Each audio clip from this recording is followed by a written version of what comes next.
Bienvenue sur Le Corner, podcast de l'agence La Source qui vous offre une vision et un éclairage unique sur l'industrie du sport et du divertissement. Toutes les 2 semaines, leaders de l'industrie et personnalités du sport partageront leurs visions, leurs astuces et les nombreuses facettes de notre écosystème. Nous vous ferons rencontrer d'anciens athlètes et hauts dirigeants d'organisations sportives, d'entreprises de médias et de technologies, de sponsors et d'agences numériques. Pour obtenir des informations et de nouvelles histoires sur ce qui se passe sur le terrain, c'est maintenant et c'est sur Le Corner.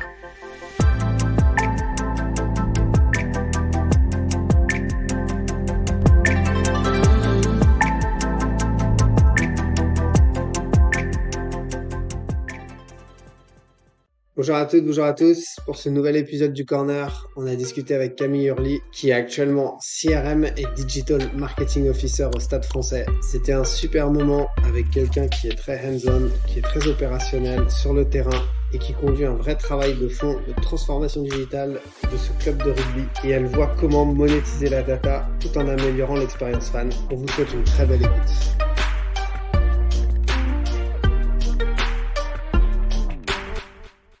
Bonjour à toutes et tous, bienvenue sur un nouvel épisode du Corner. C'est un plaisir que de vous retrouver en 2023. Et aujourd'hui, je reçois Camille Hurly, une femme parmi nous. Ça fait du bien aussi sur notre podcast, ça change un peu. Et Camille, tu es CRM et Digital Marketing Officer. Mais avant qu'on jump là-dessus et sur le Stade Français, comment vas-tu ? Ça va, écoute, merci pour ton invitation. Je suis ravie de pouvoir un peu partager quelques idées et mon expérience avec toi et avec les auditeurs aujourd'hui. Une petite quinte de tout, tu me disais, mais c'est pas grave. Ça va le faire. Ça va On passer. préfère dire que tout va bien, on voit toujours le positif. Ok. Nous, je sais pas si tu connais un peu le corner, mais on aime bien commencer par la petite biographie des intervenants ou des gens qu'on interviewe parce que ça permet de donner du contexte et de comprendre un peu d'où ils viennent. Du coup, moi j'ai un peu travaillé ce podcast, donc je vois un peu ta fiche. Mais je voulais savoir comment tu te présenterais un peu à notre audience ou aux gens par rapport à ton parcours et ce lien étroit que tu as avec le sport. Ça fait de grosses questions. Disons qu'on va commencer plutôt par la partie affect et qui est liée forcément à mon parcours. Je suis un peu tombée, comme j'aime bien dire, dans le sport quand j'étais petite, beaucoup influencée par mon papa et mon frère, des gros férus de foot en premier lieu, mais aussi de rugby par mon père. Et c'est vrai que moi, j'ai fait des études assez généralistes en communication, marketing. Et au détour d'une conversation en 2010, j'ai une amie d'école qui m'a proposé d'intégrer le PSG, mais non plus en tant que supportrice, mais d'y travailler. Je cherchais un job étudiant. Et Donc, tu donc, étais déjà supportrice du PSG, quoi. ouais. De Paris, Tout à fait. fan du Stade Français et du PSG, Ouais, donc tout à 10 mètres. exactement. Ok, ok, C'était un peu très ça clair. l'idée. Donc oui, à une vingtaine d'années, je suis arrivée, j'étais employée polyvalente à la billetterie. Et vraiment, le mot polyvalent est important parce qu'on faisait un petit peu tout.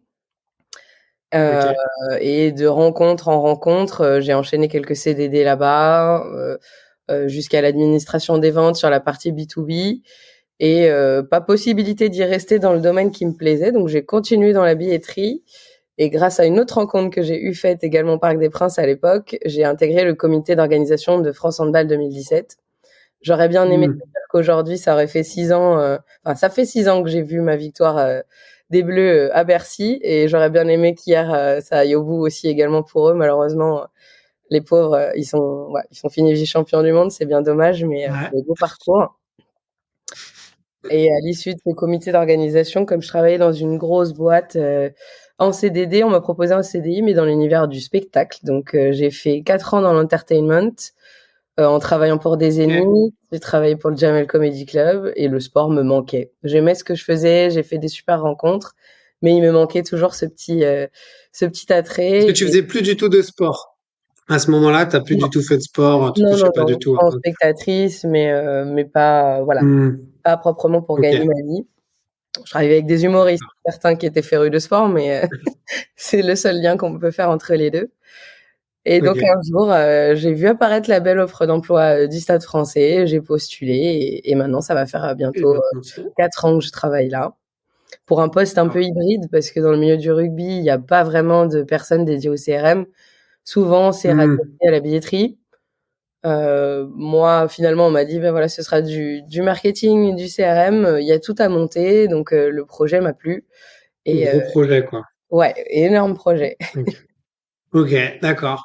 Et ok, bah ça, on va aller le voir un peu plus en détail aussi parce que c'est intéressant de voir aussi ton parcours. Je crois que tu avais aussi fait pas mal dans la billetterie, tu sais, en mode volontaire, même pour le PSG, je crois. Donc, ce sera intéressant de revoir tout ça. Donc, du coup, euh, et t'as dit que tu avais fait des études plutôt dans la com, donc très généraliste, quoi. Ouais, C'est pas forcément, t'as pas fait quelque chose de dédié au sport. Tu es rentré dans le sport au fur et à mesure de ta carrière, par différentes étapes tout et à en fait. apprenant au fur et à mesure. Ok. Et grosse passion par la famille, mais pas forcément plus que ça. Enfin, j'aime bien demander parce que beaucoup de gens nous disent quel type de master on devrait faire ou le sport c'est très fermé, ça fonctionne beaucoup par piston et tout, donc c'est assez cool d'entendre aussi des histoires un peu différentes ou en tout cas qu'il n'y a pas une voie toute tracée de une certaine école, un certain type de master. Moi, je suis assez d'accord avec cette idée. On a fait encore des forums étudiants auprès de lycéens la semaine dernière. Et pour le coup, Hmm. ils étaient assez choqués que mon collègue aussi, Thibaut de la communication, dise que lui n'a pas fait d'études spécialisées dans le sport non plus. C'était vraiment une passion à tous les deux.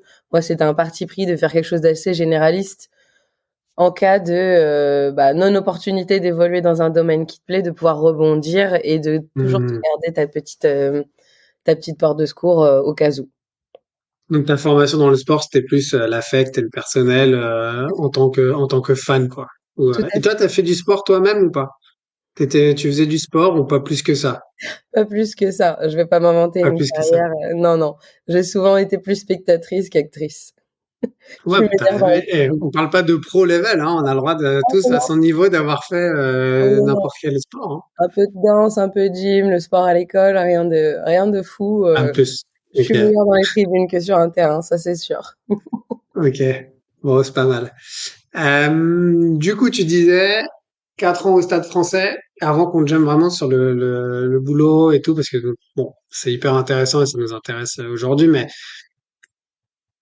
pour toi, qu'est-ce que ça représente le Stade Français? Je sais pas si t'es arrivé dans l'époque Guazzini ou si c'était ou après et tout. Enfin, je sais pas trop quand est-ce que tu es devenu fan forcément du Stade Français Paris par rapport à l'autre stade, par exemple toulousain et cette rivalité. Mais qu'est-ce que ça représente pour toi? Enfin, est-ce que tu peux un peu présenter ce club et là où t'es?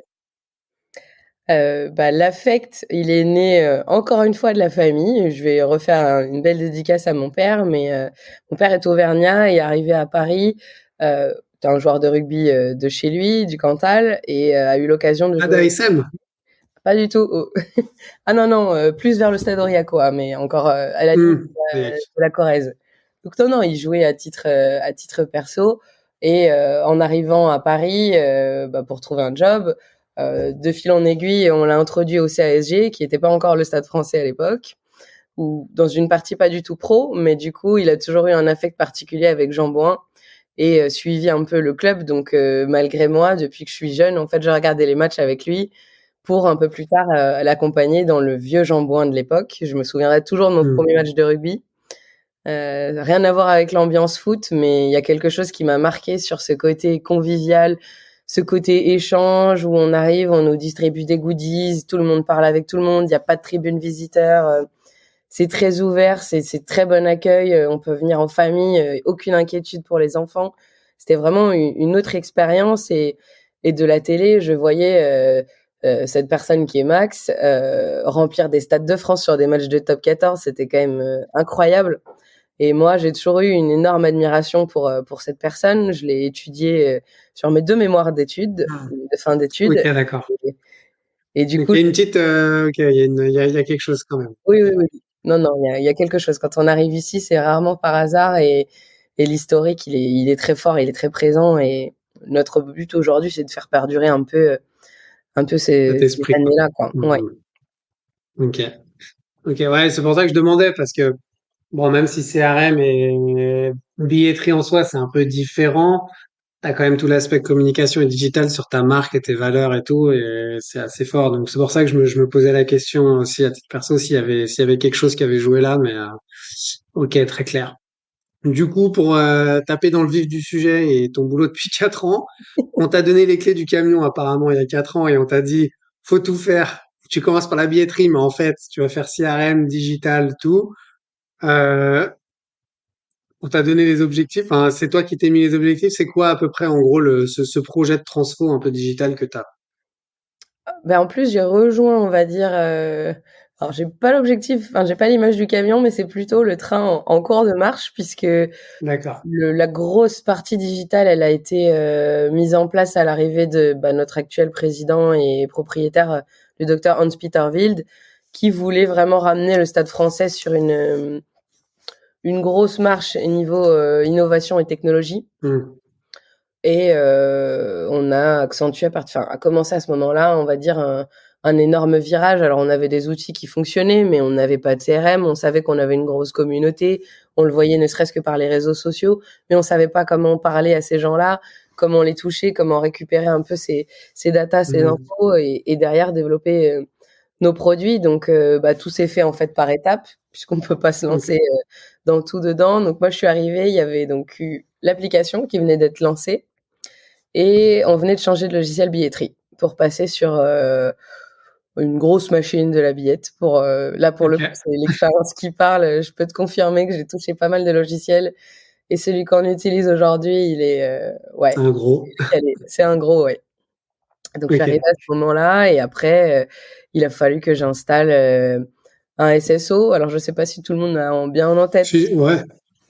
un petit single sign-on. J'aime bien rappeler la def, de pouvoir se dire qu'avec un identifiant, un mot de passe, tu te connectes sur tous tes univers et ça simplifie tellement le parcours client. Et même nous, en termes Hmm. de récupération de données, on le fait qu'une seule fois et on n'embête plus après trop nos clients. Mais Mais quand ça, même, le point de départ, si j'entends bien, c'est que, bon, avant même ce SSO, c'est qu'il y avait même pas de data. Enfin, c'est-à-dire que même sur vos apps ou sur vos en propre, vous n'aviez même pas de data ou vous n'étiez même pas en mesure de savoir exactement qui était votre communauté et comment interagir avec. C'était ça vraiment le point de départ, quoi. en fait, si tu veux, chaque entité avait sa propre Vertical, ouais, data. chaque BU. À aucun moment c'était regroupé, à aucun moment ça nous permettait Ok. d'enrichir cette data. On avait la data basique du logiciel billetterie, nom, prénom, adresse Oui. mail et adresse postale et encore. Idem sur la boutique en ligne et sur l'application, c'était tout juste pseudo, nom, prénom, email. Mais bien souvent, les gens utilisaient un autre mail, donc au final, tu avais l'impression d'avoir 4 personnes sur les 4 différents supports, alors que ça pouvait être une seule et même Une personne. seule et même personne. Ok. Ouais, donc là, en fait, c'était un peu harmoniser ça pour que t'aies enfin, que t'aies une seule base de données, mais qui représente l'ensemble de tes fans, quoi. Tout Ok, à fait. d'accord. Et du coup, ça s'est un peu structuré comment? Enfin, et ton rôle, toi, par rapport à ça? Enfin, je sais que dans les organisations sportives, la billetterie, en général, c'est un des points les plus importants, ou en tout cas, en termes de database, c'est sûrement le principal, parce que si tu veux voir ton équipe ou autre, avant même de parler du merch ou autre et d'acheter des maillots ou quoi que ce soit en ligne, c'est la billetterie. Tout Donc à fait. c'est quoi enfin, comment t'as ressenti le truc, toi, par rapport à cette structuration ou même le rôle que t'as eu là-dedans? Bah, comme tu le dis, c'est bien la billetterie qui est le premier, on va dire, récupérateur d'infos et de data. Après, moi, mon rôle, c'était vraiment d'arriver à connecter un peu tout ce petit monde entre eux et in fine sur ma base CRM. Donc, il y a eu une grosse partie technique. On a travaillé avec des consultants. Dans tous les cas, on a été Hmm. accompagné par Talent, qui est un de nos partenaires principaux, qui nous a conseillé un peu sur les différentes startups et sociétés avec qui on pouvait travailler pour cette partie digitalisation et, euh, et un vrai consultant pour la partie technique parce que on n'a pas forcément toujours le même langage avec la tech et c'est bien d'avoir un traducteur et quelqu'un qui explique un peu comment faut brancher les connexions, comment il faut les développer. Donc vraiment, j'ai plus eu un rôle de suivi, hein, la gestion de projet et de parler Ok. un peu avec tout ce petit monde-là pour comprendre et après surtout tester et dire ok, une fois qu'on a tout testé, on passe en prod et une fois qu'on a fini une connexion, on passe à une autre. Donc ça a été un travail Ok. long. Et donc, tu as eu un rôle, j'imagine, du coup, limite d'évangélisation, ou au-delà de l'évangélisation, c'est, comme tu disais, de traducteur aussi avec les autres BU. Du coup, tu es allé toi-même aller chercher les différentes personnes en leur disant, bon, voilà la nouvelle nomenclature, enfin, voilà les nouveaux sets de data, voilà ce qu'il faut faire. Et puis, un par un, t'es allé les chercher et puis t'as mis en place les projets, quoi. On faisait en sorte que tout ce petit monde se parle et avec des grosses réus, mais que tout le monde trouve un point d'entente pour éviter qu'on ait en gros, c'était essayer d'arranger la communication, mais que sans avoir à réexpliquer tout un process ou sans avoir à changer complètement le travail d'un autre prestataire ou autre. Donc ça, c'était pas la partie la plus facile non plus, mais pour éviter en fait de venir Ok. tout casser. On venait créer des choses, mais pour essayer de faire un win-win, quoi, que tout le monde s'en sorte Ok. bien, sans tout révolutionner non plus, parce que sinon ça aurait pris le double de temps et de financement.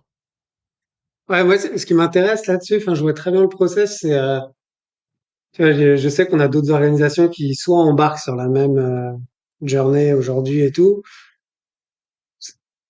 Le principal pain point ou certains que tu as eu, les challenges par rapport à ça, c'était lesquels? Au-delà de la structure à l'instant T que tu avais, de son évolution et de faire en sorte que tout le monde migre dessus, c'est enfin, avec 4 ans là, enfin, t'as 4 ans dans le rétroviseur là de ton train. C'est quoi que t'en retires sur les principaux enjeux, tu vois? Enfin, là où il faut vraiment être attentionné ou faire vachement attention pour que ça puisse marcher d'un point de vue projet. Bah, c'est une discussion que j'ai eue avec d'autres clubs qui voulaient un peu se lancer dans le même, dans le même modèle. Je pense que la première des choses déjà, c'est de planifier quelque chose sur du long terme. On peut pas tout changer en même temps parce que c'est pas possible. Il faut vraiment y aller étape par étape. Je pense qu'un planning dédié et même rajouter des petites deadlines sur nos plannings parce qu'on sait toujours que ça prend un peu de retard. Ça, c'est très important. Et même financièrement, ça te permet d'avoir un atterrissage un peu plus long et du coup de découper aussi les investissements. Parce qu'on va pas se mentir, c'est des process qui sont hyper onéreux et si on peut allonger un peu les dépenses, c'est bien parce qu'il faut faire tout valider par la DAF entre-temps, leur expliquer un petit peu le pourquoi du comment et Hmm. vraiment, je pense cibler en étape par étape, faut pas se lancer dedans. Je pense que si on change de billetterie, c'est déjà un énorme virage. Il faut s'assurer que l'outil soit bien implanté et quitte à terminer par du SSO, parce qu'il y a beaucoup de clubs qui voulaient commencer directement par ça. Et en fait, pour moi, c'est une erreur, parce que finalement, le SSO va venir se plugger pour tout le monde, mais c'est la chose la plus facile à implanter sur ton Hmm. plan digital. Faut Sachant que t'aies que, déjà l'architecture derrière, en fait. C'est ça exactement. que tu dis. Côté merch, normalement, il y a pas trop de soucis. Je pense que le plus gros, c'est la billette.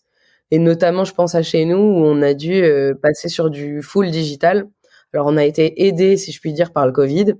Ça pourra faire rager Hmm. certaines personnes, mais c'est vrai, en fait, le fait de plus avoir de public ça nous a laissé beaucoup plus de temps pour les travaux de fond. Et finalement, post-Covid, on a décidé d'abolir les cartes d'abonnés. On a quasiment plus de billets thermiques aujourd'hui. Tout passe par l'application, un QR code et là il y avait un gros travail technique, mais l'autre partie aussi qui était, on va dire, d'accompagnement vis-à-vis du client. Parce qu'en fonction de ta Ok. clientèle et de tes abonnés, on n'a pas que des aficionados des nouvelles technologies, des plus jeunes, on va Hmm. dire. Donc il a fallu vraiment les accompagner. On continue de le faire aujourd'hui, de leur expliquer. Eux, ils voient pas le côté simple. Quand nous, on se dit c'est génial, en 3 clics, ils ont tout et c'est super, ça roule. Les décalages de device, de système d'exploitation, de mise à jour, de trucs, il faut leur expliquer le pourquoi du comment. Donc il y a ce gros travail aussi Et qui est ça, c'est important. une grosse communauté chez vous, c'est ce onboarding de la communauté qui est pas forcément tech savvy ou qui veut pas tout en 3 clics, tu vois, qui est pas forcément ce qu'on imagine de la Gen Z ou Gen Alpha et tout. C'est quoi? C'est 20%, 50, plus de 50%, c'est plus 3 quarts. Enfin, s'il y a un ordre d'idée, c'est peut-être 50%, j'imagine, ou quelque chose comme ça. Enfin, je me rends pas Ouais, compte. Plus, un petit ouais. peu plus même, je dirais, parce que si tu prends la moyenne de nos abonnés, on tourne autour de 42 ans. Non pas que je dise que 42 ans, ce soit vieux, mais je sais que c'est l'âge, on Hmm. va dire, de départ pour aller sur des populations un peu plus âgées et qui n'ont pas grandi, entre guillemets, comme nous, avec un smartphone, un ordinateur ou toutes les nouvelles techno qu'on peut avoir aujourd'hui à dispo. Donc c'est ouais, bien plus de 50%. Ok. Et donc, pour toi, la pandémie a joué un rôle plutôt, enfin, bon, on va pas parler des aspects négatifs, hein, mais en tout cas, par rapport à ce projet et cette transformation, en tout cas, qui était nécessaire d'un point de vue back-end et toute la technologie sur vos outils, c'était plutôt un accélérateur, en fait. Ouais, parce que de toute façon, il a fallu trouver des solutions pour éviter les contacts, juste pour Hmm. respecter les gestes barrières et in fine d'un autre point de on était obligé de leur parler, en fait. Notre objectif, c'était de communiquer avec eux le plus possible pour garder un peu ce contact, cette proximité. Donc, en fait, le full digital a été un outil et même une aide pour nous pour rester en contact avec cette population. Ouais, ok, je vois. Ok. Et du coup, après, tu commences pas par ton SSO, ça c'est clair. Commence par un billet. Après, tu le vois comment, toi, ce côté projet ou comment t'avances? Enfin, en gros, j'imagine que le CEO, enfin, le owner qui est venu, il a dit, OK, on va être data driven. On va utiliser les data. On veut, quelle qu'elle soit, donc on pitch, off pitch. Donc, pour la performance sportive, on va utiliser à fond les data. Et d'un point de vue business, on va utiliser les data à mort. Donc, je veux qu'on utilise la billette, le meurtre, tout ça. C'était, je vais pas dire chronophage, mais c'était vraiment planifié, du coup, silo par silo, de dire, OK, on va se faire une grosse database pour nous tous, sur la même nomenclature. On commence par la billetterie et derrière, un par un, on apporte les autres silos. Et ça, du coup, pour toi, c'était quoi les principaux enjeux, tu vois, ou challenge, ou les choses à bien avoir en tête pour s'assurer que ça marche bien, tu vois. On Et a est-ce fait qu'il y a ça. un ordre spécifique aussi, tu vois? Parce que j'y ai pensé dans différentes organisations qu'on a accompagnées, est-ce que c'est vaut mieux commencer par le merch ou est-ce que tu vas chercher d'autres personnes après la billetterie, voir les opérations, les choses comme ça? Le gros du gros, c'est vraiment la billette. Donc pour moi, autant commencer par le plus compliqué. Après, on changeait de logiciel, nous, donc il avait fallu récupérer les données, puis derrière, en fait, les retraiter. On avait un ancien logiciel où, si tu veux, quand on faisait des exports de data, la moitié de nos clients étaient géolocalisés en Afghanistan. Donc pour nous, c'était de Ah oui. recouper, se dire, OK, d'où vous venez vraiment, parce qu'en fait, ça te pourrit ta base CRM derrière. Donc Mmh. de nettoyer ces données, de voir ce qu'on pouvait récupérer, de les remettre au propre pour les réimporter sur le nouveau logiciel billetterie, et après de voir quelles données nous importaient, parce que on brasse énormément de données avec un logiciel billetterie, dont on va dire la moitié ne nous intéresse pas vraiment, parce que voilà, il va y avoir trop de détails par rapport à ton accès au stade, Mmh. ta place, ce genre de choses. Nous, ce qui nous intéresse, c'est ton prix, ta catégorie, d'où tu viens, et l'heure à laquelle tu es rentré au stade, et à la limite ta date d'achat, pour pouvoir calculer un peu Ouais. Ton tout ça. parcours utilisateur, quoi, ta journée un Voilà, peu, de quand tu arrives. exactement. Ouais, OK. Mmh. Jusqu'au jour de match, exactement ce qui nous intéresse. Donc il y a eu ce gros travail-là, de le connecter ensuite avec le SSO en premier, mais après tout ce qui est merchandising, l'autre enjeu, c'était vraiment d'avoir un gros travail de dédoublonnage de comptes. Parce que pour certains, c'était très facile. Notre ID, nous, aujourd'hui, c'est l'adresse email. Donc, quelqu'un qui a la même adresse mail, même nom, prénom, bon, il Ouais, y a tu le voyais, quoi. 9% de Mmh. chances que ce soit la bonne personne. Mais pour d'autres, c'était pas le cas. Donc, il y avait vraiment tout ce travail de nettoyage où on a quand même perdu de la donnée. Il faut être prêt à accepter de perdre un certain nombre de données et de sacrifier un peu une partie de sa base pour repartir sur quelque chose de sain. Mais ça, c'est ce que j'allais te demander parce qu'en fait, tu parles d'un coup d'entrée, en fait. Mais est-ce que c'est pas nécessaire vu l'état actuel d'une base de données qui te sert en fait à très peu de choses et que tu peux très peu utiliser? Finalement, tu te dis, c'est un coup d'entrée fort, mais ce que je vais perdre, c'est relativement limité parce que de toute façon, j'en fais pas grand-chose. Alors que derrière, si c'est cleané, que j'ai ma nouvelle nomenclature avec les raw data dont j'ai besoin pour savoir vraiment la journée, savoir enfin, quelles sont les différentes communautés, comment je peux mieux les servir, comment je peux leur donner une batterie de service ou comment je vais leur envoyer du push à tel moment parce que je sais que c'est à ce moment-là qu'ils vont acheter leur place ou qu'ils sont intéressés par le prochain choc ou quoi que ce soit. En fait, t'es prêt à accepter à perdre, mais c'est dans une moindre mesure, entre guillemets. Enfin, Exactement. Mais ça peut in faire peur. Ça fine, peut faire peur parce qu'aujourd'hui, on qualifie l'intérêt d'une base de données au nombre de contacts que tu as dedans. Ce qui, pour moi, veut rien dire, parce que tu peux avoir une base de données de 300 000 contacts et ne pouvoir en utiliser qu'un tiers parce que derrière, le reste sera pas assez qualifié ou ne répondra pas en fait à tes besoins. Donc pour mmh, certains, c'est vraiment, moi, j'ai pas d'objectif, si tu veux, à l'embasement, au nombre de fiches mmh, clients que j'ai, parce que pour moi, ça veut rien dire, et je le réexplique à chaque fois en me disant, voilà, ce qui est important, c'est de pouvoir montrer la donnée que j'ai sur cette base, le nombre de gens qui sont clients aujourd'hui par rapport à cette base de prospects qu'on a. C'est vraiment ce côté quali qui va être intéressant, qui va être exploitable, et non pas le côté quanti, parce que ça, tout le monde est capable de faire de l'embasement et de générer un nombre X d'adresses mail, mais si tu leur parles pas et que t'as pas moyen de leur parler, au final, ça sert à Hmm. rien. Et du coup, chez toi, c'est quoi les KPIs un peu derrière, du coup? Parce que quand il quali, je le vois très bien. Mais du coup, derrière, sur ce côté quali, c'est de dire, bah, sur X, machin, j'ai un taux de transfo. Enfin, j'ai telle population qui consomme, je veux dire, un panier moyen de 10. Bah, maintenant, ils consomment un panier moyen de 12. Là, j'ai telle population. C'est ça, à peu près, les KPI, ou c'est des gens qui sont dans ton écosystème, qui ont jamais rien payé ou qui sont venus qu'une fois. Bah, c'est le nombre de fois répétés qui reviennent. Genre, ils reviennent 4, 5 fois au lieu d'une fois et tout. C'est ça? Exactement. On travaille Ok. là-dessus depuis l'intersaison, puisque jusque-là, on n'avait pas vraiment de... Je sais pas ce qui t'a fait rire, mais Non, c'est c'est que cool. j'ai Non, l'impression... comme les gens ne te voient pas, moi je te vois, et comme tu étais en train de te marrer, j'étais en train de me dire si j'avais dit une grosse connerie ou pas, Non, mais pas du tout, j'ai envie de apparemment. dire, sort de ma tête, c'est un petit peu ce que je fais au quotidien ou presque. Ok. Vraiment, l'année dernière, on l'a pris en année 1, voire même année 0, puisque tout était enfin finalisé. Et puis, on avait enfin, voilà, plus de jauges et du monde un peu dans le stade. Donc, on pouvait vraiment analyser un peu, bah, tout ce retour sur investissement, vu les dépenses, qu'avait coûté notre Hmm. écosystème digital ces dernières années. Et grosso modo, voilà, je me base là-dessus. Va y avoir, oui, je fais toujours des chiffres basiques sur bah, l'évolution de ma base de prospects, l'évolution de mon nombre de comptes clients.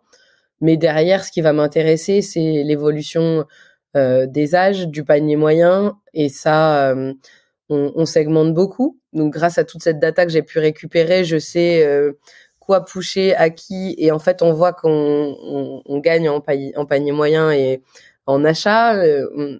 Ça fait partie aussi des critères qu'on étudie, d'essayer de voir comment telle personne qui est venue que une fois l'année dernière, essayer de comprendre pourquoi elle n'est pas revenue dans le stade, qu'est-ce qui ferait qu'aujourd'hui elle serait capable de revenir. On part sur beaucoup, beaucoup de critères. Et pour celui qui est venu 5 fois, pourquoi il n'est pas abonné? Derrière, on lui propose des formules adaptées et des offres bien Hmm. ciblées. Et après, bah, in fine, on mesure ça au nombre tout simplement d'abonnements et ventes de billets. Ça, on se Ok. refera pas. On se refera pas là-dessus. Ok. Non, non, mais c'est très clair. Euh, et côté, j'étais en train de penser à ça, côté billetterie, juste peut-être pour donner un ordre d'idée d'un point de vue pour nos auditeurs, tu vois, sur un, un PNL, donc sur le côté recette globale d'un club comme le Stade Français Paris, ça représente quoi? Ça représente 5%, 15%, 30%. Euh, Par rapport à tout le reste où il y a le marketing, il y a tous les broadcast rights qui sont redistribués par la LNR, donc par la Ligue. C'est juste pour donner à peu près un ordre d'idée sur la répartition des différents revenus, entre guillemets. Parce qu'aujourd'hui, on a même un nouveau canal chez nous. Je voudrais pas dire de bêtises, donc je préfère pas donner de chiffres. On a fait un bilan à mi-saison, mais dans lequel on exclut un petit peu les revenus autres, comme ceux dont tu parlais, des droits télévisuels, etc. Et des Ouais. investissements sponsors. Nous, on a la chance depuis 3 ans maintenant d'être gestionnaire du stade sur la partie événementielle. Donc, on a une société, Stade Français Paris Event, qui gère en fait de nombreux séminaires. On a eu la chance à Jean-Bouin de faire des défilés de mode, des trucs plutôt chouettes. Hmm. Aujourd'hui, c'est eux qui sont au top des revenus générés au club, forcément, par Ah rapport à oui. la billetterie. Dès que tu sors les sponsors et dès que tu sors les broadcast rights, Ouais, c'est ça qui... Ok. tout à fait. De beaucoup? Ouais. Ok. Ouais, Ouais, c'est intéressant en termes de diversification. tout à fait. Déjà, nous, ça nous permet de générer bien sûr des revenus non conséquents et derrière aussi de faire connaître un peu le stade puisqu'on a toujours ce problème identitaire de gens qui ne savent pas où est le stade Jean-Bouin. Donc, soit on se fait voler la vedette par le Parc des Princes, soit on Hmm. pense qu'on est le Stade français, s'imagine qu'on joue au Stade de France. Pas vraiment. On n'est pas tout à fait à côté. Peut-être un jour, hein, mais pour le moment, voilà, il y a Ouais, je sais vraiment... même pas si t'as envie, hein. Parce que ce serait un peu, tu vois, 80 000 personnes. Enfin, c'est un enjeu quand même. Ton son, il sonne creux. Franchement, pour créer un truc, je pense que c'est plus un boulet que autre chose si on te dit que tu vas jouer là-bas. Franchement, sans compter les charges associées, je pense que t'as pas Ouais. envie d'être là-bas, quoi. Non, on est bien, Jean-Bouin, il est beau notre stade, on est bien ici. Ouais, ouais. Je te confirme, j'aime beaucoup. Ok, d'accord. Et juste aussi d'un point de vue, pendant que tu parlais, j'étais en train de réfléchir parce que tu as dit que c'était quand même un investissement. Et je pense que c'est vrai que c'est un coût d'entrée qui est fort et tout, mais c'est un passage nécessaire pour mieux maximiser dessus. Par contre, tu as un coût financier. Alors, sans me donner forcément les chiffres, est-ce que c'est quelque chose, c'est plutôt à 6 chiffres ou à 7 chiffres? Tu vois, est-ce que c'est quelque chose qui est dans l'ordre de 100 000, 200 000? Ou est-ce que tu te rapproches plus de 1 million, 2 millions au global sur plusieurs années? Donc, tu es plus, à mon avis, sur du 7 chiffres que du 5 ou 6. Mais c'est quelque chose que tu peux, ou moins, peut-être. Je sais pas, en fait. C'est juste que ça donne un ordre d'idée aussi pour différents clubs ou autres qui ont envie de s'engager sur cette journée. En sachant que de toute façon, tu peux toujours l'adapter à ton besoin et à ton délai dans le temps et tout ça, hein. C'est sûr. Bah, c'est ce qui s'est passé chez nous. Après, non, on n'a pas passé le million non plus, parce que on n'a pas non plus refait, on va dire, toute la carrosserie non plus. Ça dépend Hmm. vraiment des besoins du club. Tu as des clubs qui aujourd'hui ont des très bons logiciels billetterie et qui veulent pas s'en séparer parce que ils sont satisfaits du rendu, donc ils vont pas avoir non plus cette partie changement, investissement avec un nouveau partenaire. Si c'est juste entre guillemets les connexions, c'est pas ce qui coûte le plus cher. Et j'ai même envie de dire, il y a certains clubs qui nous remercient entre guillemets parce que comme on travaille tous un peu avec les mêmes prestats, si tu veux, les passerelles, on les a déjà créées nous, avec pas mal de prestataires entre eux. Donc au final, ces coûts-là, ils vont pas avoir ce coût de développement s'ils utilisent les mêmes outils que nous, puisque les passerelles sont déjà créées. Donc en gros, ils vont juste passer le péage, payer le péage pour passer de l'autre côté. Et la vision est assez simple. Nous, on en a bénéficié parce qu'il y avait des passerelles qui avaient été créées, notamment au niveau de certains clubs de foot. Hmm. Donc, au final, comme c'est un petit monde, chaque société aussi et chaque prestat investit et on va dire te permet de bénéficier de certains arrangements parce qu'ils savent que derrière c'est des choses qu'ils vont pouvoir reproposer à leurs clients. Donc oui, il faut prévoir une belle enveloppe, mais après tu peux voir que très vite tu vas rentabiliser en fait. Aujourd'hui, Hmm. on a quasiment rentabilisé cet investissement-là en peu de temps et je suis pas peu fière de l'annoncer à notre direction et à mes managers. Pour le coup, la première facture fait mal, le premier budget fait très mal, ça fait peur même parce que ça faisait partie des plus gros budgets du club alors qu'aujourd'hui, bah ça roule quoi. Ça roule et je suis à un tout petit budget parmi les autres, mais c'est logique puisque tous les gros investissements sont passés et ont été amortis depuis. Donc voilà, pendant 2 ans, ça pique un petit peu les yeux, ça pique un peu au niveau de la facturation, mais au final, après, on est Après, content. c'est ce que tu génères derrière aussi. Donc, tu as Exact. un retour sur investissement au moins pour être break-even, enfin pour être à l'équilibre rapidement. Et derrière, il y a aussi toutes les externalités positives parce que ce que toi, tu connais après d'un point de vue billetterie, ça peut servir sur la nomenclature pour les autres. Donc, Tout à fait. en plus, il y a des effets indirects sur ta connaissance fan, les produits que tu peux développer à l'avenir ou toute ton équipe potentiellement dans ton écosystème qui utilise ça. Donc, c'est même au-delà de pur financier, je pense que t'as pas mal d'arguments quoi, en fait derrière sur le moyen terme. Tout à fait. Euh, je voulais revenir sur un truc que tu avais dit quand tu t'es fait accompagner et tout pour comprendre. Bon alors t'as forcément un espèce de traducteur entre le club et puis l'architecture et en gros les geeks qui sont derrière, qui transforment un data lake en une vraie database qui est utilisable avec quelques data qui sont à peu près compréhensibles quoi, en gros. Nous, on est assez intéressés par tout ce qui est forcément nouvelles techno, start-up, tout ça. Et je voulais un peu te demander, alors je sais que vous avez bossé avec un partenaire, mais sans forcément citer les différents partenaires, c'était juste avoir un peu ton retour d'expérience sur comment c'est à la fois complexe ou intéressant de bosser avec des startups et ou euh, sur un projet comme ça, jusqu'à quel point c'est un frein ou jusqu'à quel point c'est un avantage en fait de pouvoir faire appel à différents service providers, potentiellement des startups et tout. Enfin, avoir un peu un retour assez honnête sur moi en tant que club, j'ai une mission et elle est assez lourde et elle demande beaucoup de transfert en interne. Je vois plein de choses de l'écosystème qui sont intéressantes. Je peux pas tout prendre, mais toi, t'en as pensé quoi? Enfin, ça a été quoi à peu près ton expérience là-dessus? Le côté startup, il est intéressant parce que en fait, finalement, par rapport à une grosse machine, surtout quand la startup se lance et compte un peu sur toi pour être la vitrine, c'est que au final, tu as un temps dédié qui est peut-être plus long que tu pourrais avoir avec d'autres prestats. Donc c'est intéressant d'avoir vraiment enfin on a eu vraiment la chance d'être accompagné, même peut-être plus qu'on aurait dû de base, mais et ça c'est hyper important vs d'autres plus grosses sociétés. Là où ça devient un peu plus compliqué, c'est une fois que la machine est lancée et que la startup s'est vendue à d'autres clubs ou autres, bah tu passes plus en prio, et quand tu passes plus en prio, généralement c'est pas pour des petits bugs, et en fait tu t'habitues quand même à avoir cet accompagnement que tu vis un peu comme un confort, puisque tu te reposes beaucoup sur eux, ce qui est normal puisque eux parlent une langue que toi tu connais pas. T'as beau leur demander des explications, il y a des choses que tu arriveras à comprendre, mais t'auras pas cette vision technique comme eux peuvent l'avoir.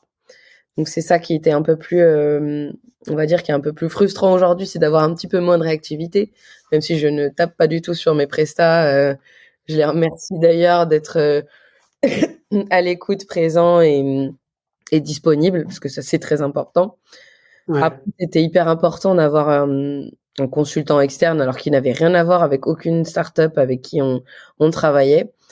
Mais moi, je l'ai vécu alors sur la fin, puisque c'était mon prédécesseur qui était quand même beaucoup plus engagé sur les premières discussions techniques, et sur la fin, en fait, j'ai pu travailler avec lui. Mais moi, j'avais cette curiosité de lui dire, écoute, traduis-moi un petit peu ce qu'il en est, parce que c'est bien qu'on me parle en termes geek techniques, comme tu dis.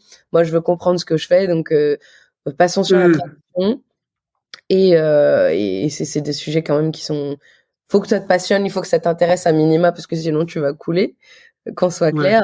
Et c'est vrai que cette aide-là, pour moi, elle était primordiale, parce que de pas se faire avoir non plus sur la négociation de certains développements, on va pas se mentir. T'en as certains qui peuvent en profiter pour marger à fond, alors que toi, t'es vraiment avec ton maxi budget, mais t'es ric-rac surtout parce que tu peux pas te permettre de le dépasser. Donc il nous a accompagnés vraiment sur la partie, voilà, ce qu'il fallait demander, ce qu'il fallait bien vérifier, ce qu'il fallait bien checker sur avant chaque recette, avant chaque mise en prod, voilà, d'avoir vraiment quelqu'un qui t'aiguille. Parce que tu mets les pieds dans un truc, comme tu dis, un data lake un peu sombre, un peu bizarre, donc tu as besoin d'avoir quelqu'un qui t'accompagne et qui dise où il faut marcher, et qui t'aide à voir un peu la lumière au bout du tunnel, in fine. Mais du coup, pour vous, enfin pour toi, je suis en train de me dire, si je me mets un peu à ta place, est-ce que, au-delà de cet accompagnement et compréhension, le fait de voir différents potentiellement solutions ou startups, ou même pas forcément des startups, des PME, quoi, Mmh est-ce mh. que ça t'aide aussi à te rendre compte de ce qui est intéressant, ce qui est fait, enfin ça te fait un petit benchmark, ou Ouais. est-ce que c'était même pas nécessairement ça, ou toi tu l'as vécu comment, enfin tu vois, changer, enfin mettre en place une nouvelle architecture, on va dire digitale, et avoir cette transfo, c'est quand même un projet assez passionnant, enfin c'est cool quoi, et c'est, je me suis demandé dans quelle mesure, tu vois, tu as aussi cette capacité à pouvoir plugger différents systèmes, ou est-ce que en fait l'idée c'est de se dire on part avec une architecture, mais on va pas forcément aller plugger plein de choses ou rendre ça plus complexe que ça ne peut l'être, tu vois.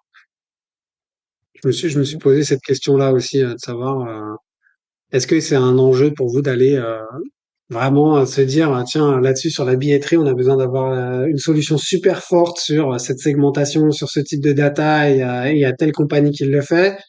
Et donc, je vais créer un API spécifique pour que ça parle avec mon architecture. Est-ce que je vais aller chercher un autre data service provider sur autre chose pour que ça vienne populer là où il faut, comme il faut dans ma database? Ou est-ce que au début, tu te dis, bon, on fait au plus simple pour que ça tourne sans forcément me mettre une myriade de solutions autour pour que j'ai une espèce de Ferrari, quoi, tu vois?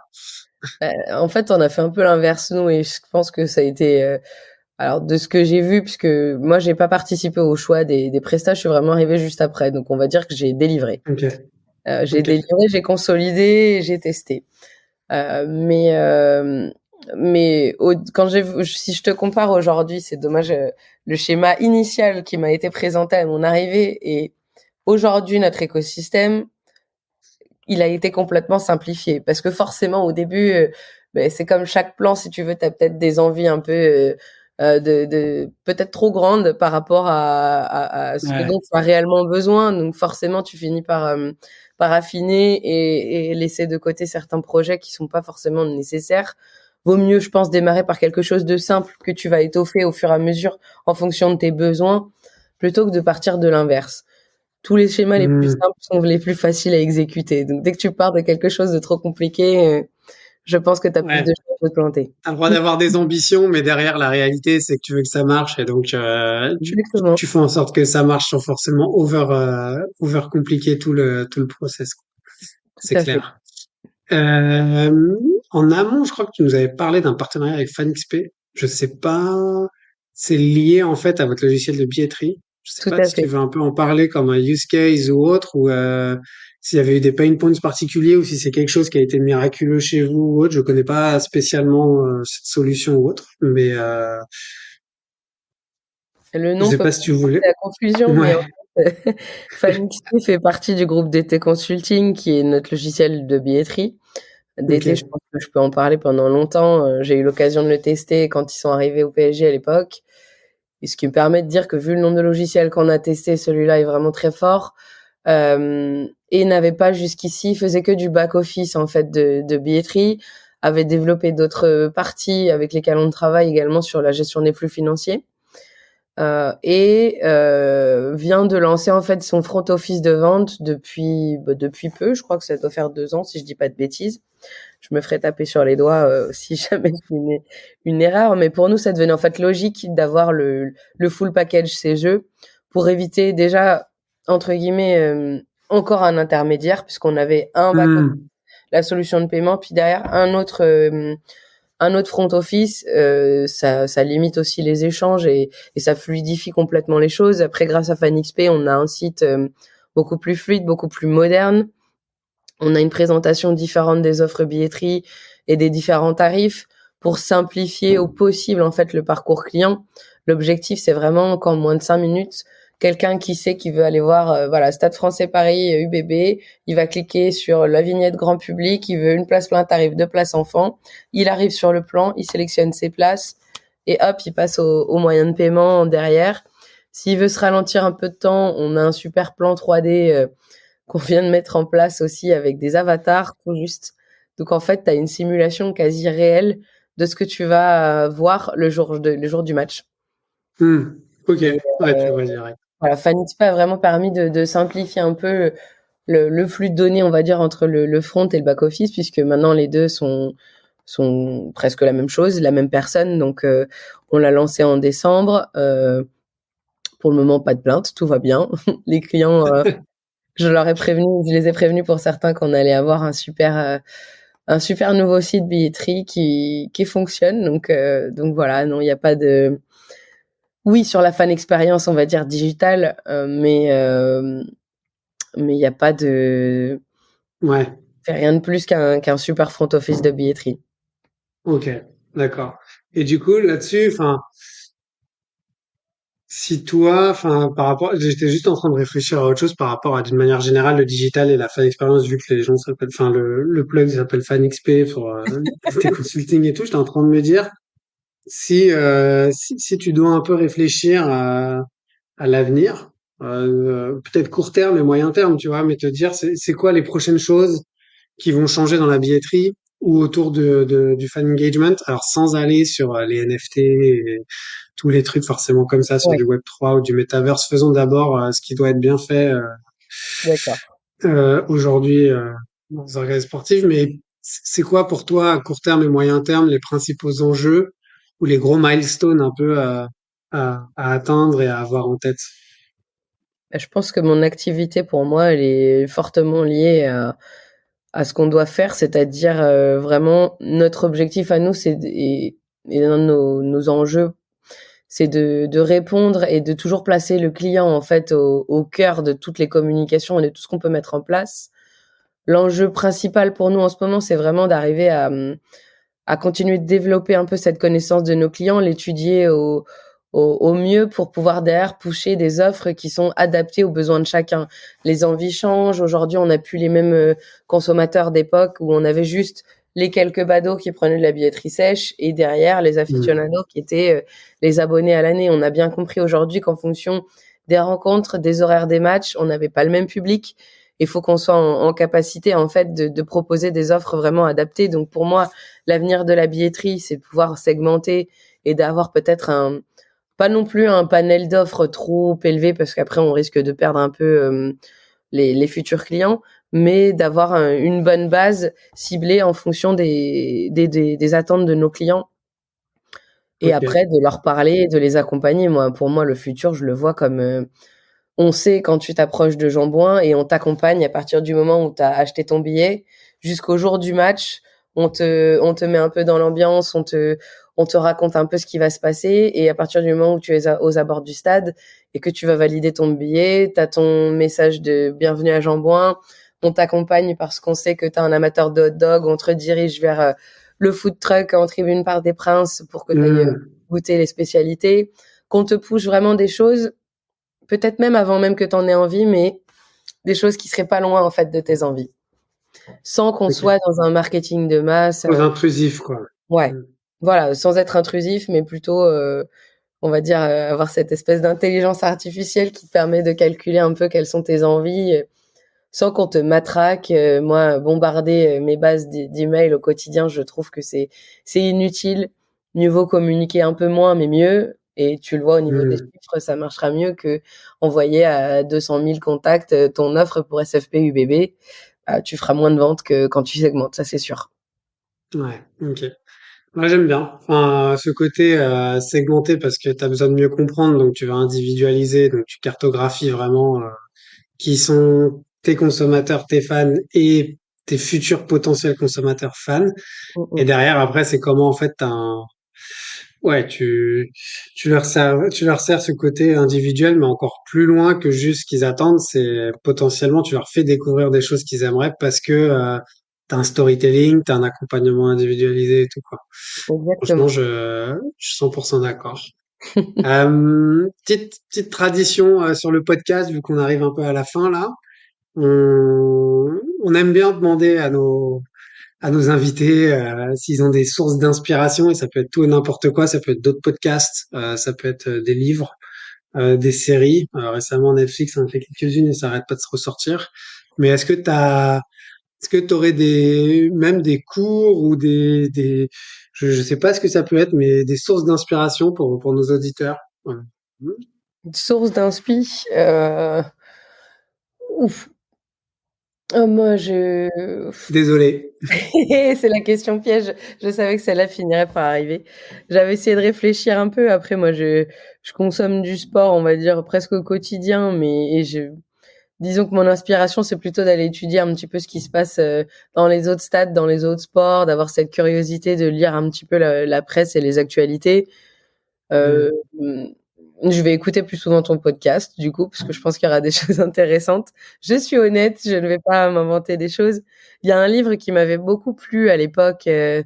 C'était l'autobiographie sur le fondateur de Nike que j'avais trouvé plutôt intéressante. Il y a une forte histoire de la marque et quelque chose de beau qui, je sais, m'avait plu à l'époque. Après, moi, j'aime de tout. Là, j'attends de regarder la dernière série sur le tennis. J'avais adoré le film sur les sœurs Williams un peu plus récemment, que j'avais trouvé aussi très fort. Et Will Smith, il est controversé en ce moment, que j'avais trouvé incroyable dans ce rôle-là. Donc voilà, à peu près. Désolée. Ok. Non, c'est très bien. Tu sais, il faut de tout, hein. Moi, ça me va très bien de faire un benchmark, de voir du sport aussi, tout simplement. Et tu sais, le film avec Will Smith, je l'ai vu. J'ai regardé un ou deux épisodes de Breaking Point. Je pense que Breakpoint. Oui.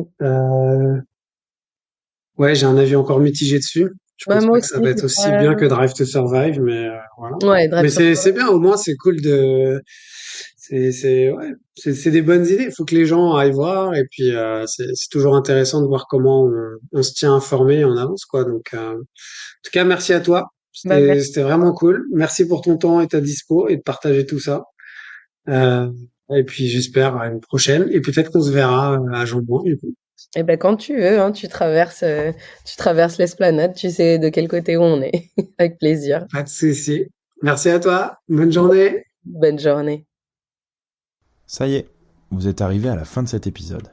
On espère que vous l'avez apprécié, et si c'est le cas, n'hésitez pas à lui donner 5 étoiles sur votre plateforme d'écoute préférée. En attendant, vous pouvez toujours visiter notre site internet www.lasource.io pour en savoir plus sur nos activités ou tout simplement vous abonner à notre newsletter pour recevoir le meilleur de l'actualité, sport et tech chaque mois dans votre boîte mail. Et je vous dis à bientôt pour un nouvel épisode Le Corner. Le Corner.